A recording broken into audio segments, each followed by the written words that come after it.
കേരളത്തിന്റെ ചരിത്രത്തിൽ മുൻകാലങ്ങളിൽ അങ്ങേയറ്റം വിശ്വാസ്യതയുണ്ടായിരുന്ന സ്ഥാപനമായിരുന്നു കേരള പബ്ലിക് സർവീസ് കമ്മീഷൻ. എന്നാൽ കഴിഞ്ഞ 10 വർഷക്കാലത്തിനിടയിൽ ഇത്രയേറെ വിശ്വാസ്യതാ നഷ്ടം സംഭവിച്ച സ്ഥാപനവും മറ്റൊന്നല്ല.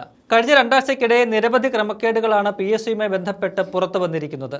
ആസൂത്രണ ബോർഡ് ഉന്നത പദവിയിലേക്ക് നടന്ന പരീക്ഷയും ഉത്തരക്കടലാസിന്റെ മൂല്യനിർണ്ണയവുമെല്ലാം അടിമുടി തട്ടിപ്പായിരുന്നുവെന്ന് വ്യക്തമായി കഴിഞ്ഞു. സ്വന്തക്കാരെയും പാർട്ടിക്കാരെയും തിരികെ കയറ്റാൻ 10 വർഷക്കാലം CPM PSCയെ എങ്ങനെയൊക്കെ ഉപയോഗിച്ചു എന്നതിന്റെ തെളിവുകൾ ഞെട്ടിപ്പിക്കുന്നതാണ്. PSCയിൽ വിശ്വാസമർപ്പിച്ച് പരീക്ഷ എഴുതി ജോലിക്കായി കാത്തിരിക്കുന്ന ഉദ്യോഗാർത്ഥികളോടുള്ള കൊടിയ വഞ്ചനകളാണ് ഇപ്പോൾ ചുരുളഴിയുന്നത്. ആസൂത്രണ ബോർഡ് പരീക്ഷാ ക്രമക്കേടിൽ പ്രഖ്യാപിച്ച അന്വേഷണത്തിലും PSC അട്ടിമറി നടത്തിയ വിവരങ്ങളും കഴിഞ്ഞ ദിവസം പുറത്തു വന്നു കഴിഞ്ഞു. ഇന്നലെ ചേർന്ന PSC യോഗത്തിൽ ഇത് സംബന്ധിച്ച് ചെയർമാനും അംഗങ്ങളും തമ്മിൽ ഏറ്റുമുട്ടലും ഉണ്ടായി.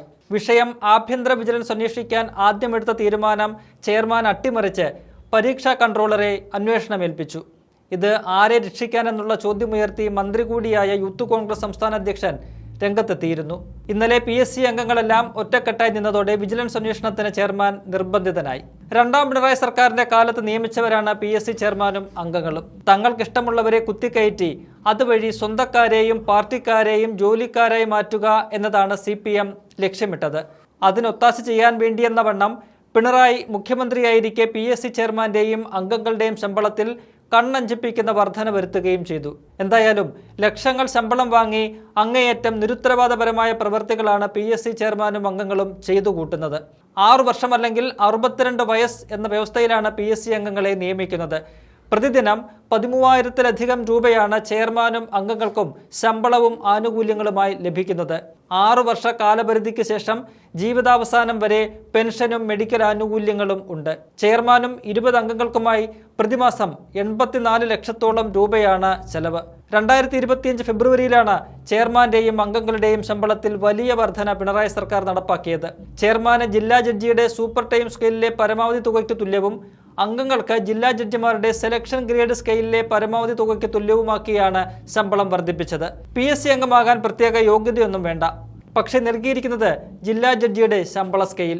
ഇതുവഴി ചെയർമാന്റെ ശമ്പളം 2,24,100 രൂപയും അംഗങ്ങളുടേത് 2,19,090 രൂപയും. പുറമെ 53% DAയും ശമ്പളത്തിന്റെ 16% വീട്ടുവാടകയും ഗതാഗത ചെലവും, സൗജന്യ ചികിത്സ, PA, ഡ്രൈവർ ഉൾപ്പെടെ മറ്റു സൗകര്യങ്ങൾ വേറെയും. ഇതെല്ലാം ചേരുമ്പോൾ 4 ലക്ഷത്തിന് മുകളിലാണ് ഇവർ ഓരോ മാസവും വാരി കൂട്ടുന്നത്.